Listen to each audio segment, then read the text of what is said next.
घडवणारे आमचे शिक्षक आमच्यासाठी प्रत्यक्ष देवतुल्य व्यक्ती आहेत आणि त्यांच्या प्रती आमच्या मनातल्या भावना व्यक्त करायचा, त्यांना धन्यवाद द्यायचा दिवस म्हणजे 5 सप्टेंबर.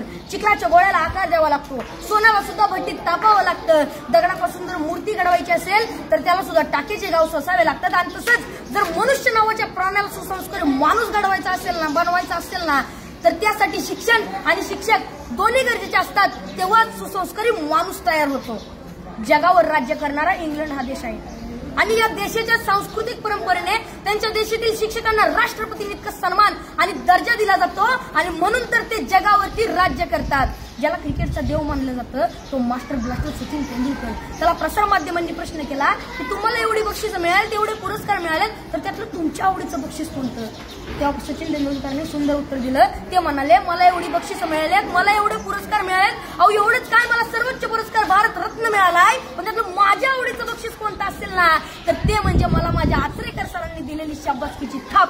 ते जेव्हा म्हणतात ना शाबास सचिन, तेव्हा त्यांची ही शाबासकी मला भारत रत्नापेक्षा सुद्धा मोठी आहे. जी की माणसं आपल्या जीवनात मोठी झाली त्यांनी आपल्या आयुष्यातील मोठेपणाचं यशच श्रेय आपल्या शिक्षकांना दिलंय. जगामध्ये एक सर्वात जास्त वाचलं जाणारं आणि सर्वात जास्त विक्री होणारं एक पुस्तक आहे आणि त्या पुस्तकाचं नाव आहे 7 Habits to Highly Effective People. यशस्वी लोकांच्या 7 सवयी. आणि हे पुस्तक लिहित असताना ते लेखकाने जवळजवळ 3000 पेक्षा जास्त यशस्वी आणि सर्व क्षेत्रातील लोकांच्या मुलाखती घेतल्या होत्या. तर त्यामध्ये जवळजवळ प्रत्येक यशस्वी लोकांनी आपल्या यशाचं श्रेय आपल्या शिक्षकांना दिलंय.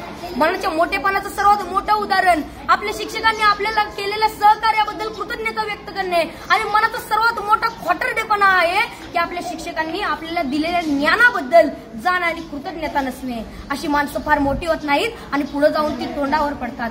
असंच एका मनाच्या मोठेपणाचा एक मोठा प्रसंग या ठिकाणी मला सांगावा असं वाटतो.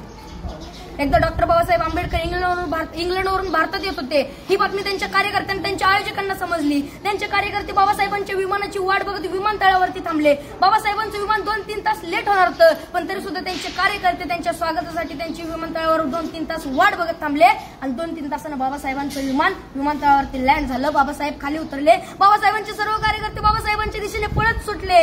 ढोल ताशे वाजू लागले. बाबासाहेबांच्या घोषणांनी आकाश दुमदुमून गेलं. बाबासाहेब आप आगे बढ़ो, हम तुम्हारे साथ है, बाबासाहेबांचा विजय असो, अशा घोषणा देत होते. कोण बाबासाहेबांच्या पायात पडत होतं तर कोण त्यांना हार घालत होतं. बाबासाहेबांची नजर समोर गेली तर समोर बसलेला एक म्हातारा माणूस मात्र बाबासाहेबांचा हा कौतुक सोहळा अतिशय प्रेमाने पाहत होता.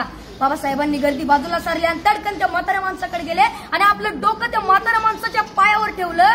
त्या क्षणी सर्व लोक आश्चर्यचकित झाले.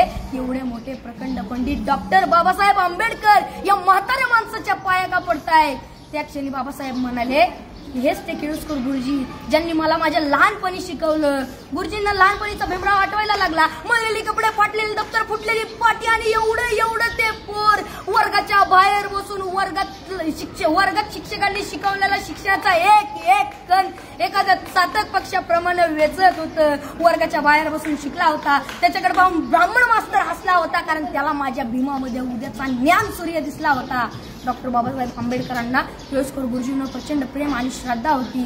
मला या ठिकाणी म्हणावं असं वाटतंय, घरट्यातून पिलू उडावे घेऊन दिव्य शक्ती, आकांक्षाचे पंख असतात आणि उंबरठ्यावर भक्ती. तसंच आपण आपल्या आयुष्यात किती जरी मोठं झालं, किती यश संपादन केलं, तरी आपण आपल्या शिक्षकांना आणि आपण आपल्या शाळेला कधी विसरलं नाही पाहिजे. एवढं बोलून मी माझ्या भाषण संपवतो. जय हिंद, जय भारत. Very good.